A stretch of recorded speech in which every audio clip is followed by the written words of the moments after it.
afternoon.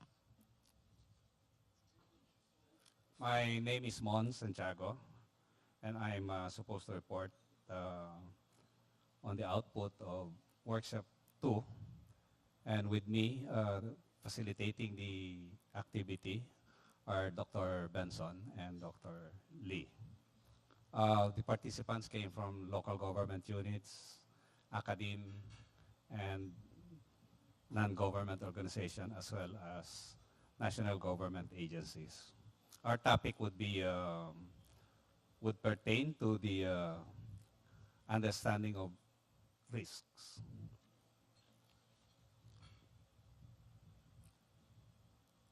Just like the first group of Dr. Suludum, there seems to be a gap in really understanding risk, primarily because we ourselves had some, had some discussions on how to go about the task at hand.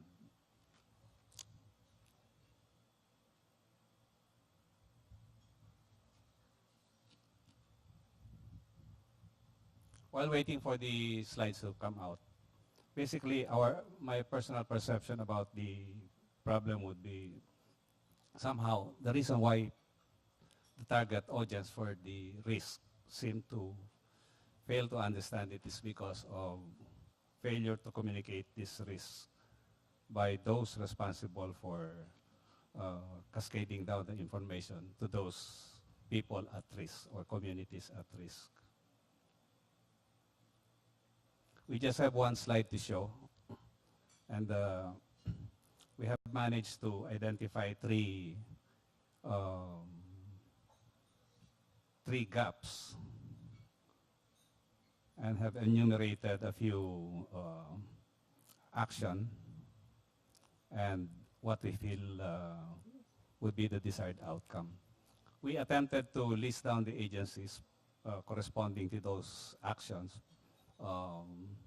but somehow we would like to leave it to the body also and to those Malu, no, to fill up the other spaces.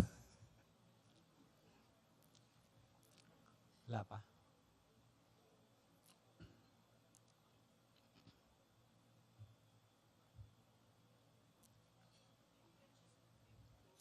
I'll just read through it, no, in the meantime. Anyway, as soon as the slides. The first gap that we have identified is that there seems to be a lack of uniform understanding of certain DRR terminologies and concepts among some local government units. By local government units, we mean those coming from the barangay, the cities or municipalities, as well as the provincial level. Now, in order to address this, there were proposals from the group to provide basic training not only to the technical people but also for the elected officials, in the hope that this would lead to a more informed local chief executives on DRR.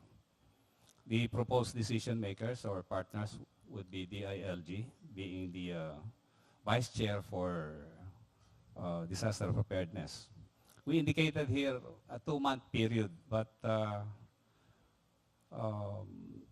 just to be able to satisfy, trying to fill up certain blank spaces here, we just give an indicative period. The second priority action relating to that gap would be the updating of comprehensive land use as an example and other documents. Okay. This hopefully would lead to better implementation of the comprehensive land use plan, which seems to be the root of all the problems that we're facing at the community level insofar as being confronted with the various types of risk. We're bringing in DOST, DNR, Mines and, particularly the Mines and Geosciences Bureau, and also the Department of Interior and Local Government Units. Now, the last action would be to establish a monitoring and evaluation of the measures being undertaken to address this particular gap. Hopefully, this would lead to a more standardized set of guidelines, and implementation on the monitoring as well. The second gap that we have identified, the group had identified, would be insufficient risk information and communication to local communities, which is very essential. The basic question here is who should understand risk, and we should be able to clearly identify them to be able to effectively communicate the risk to them. Among the actions would be provide mechanism to understand risks by local community members.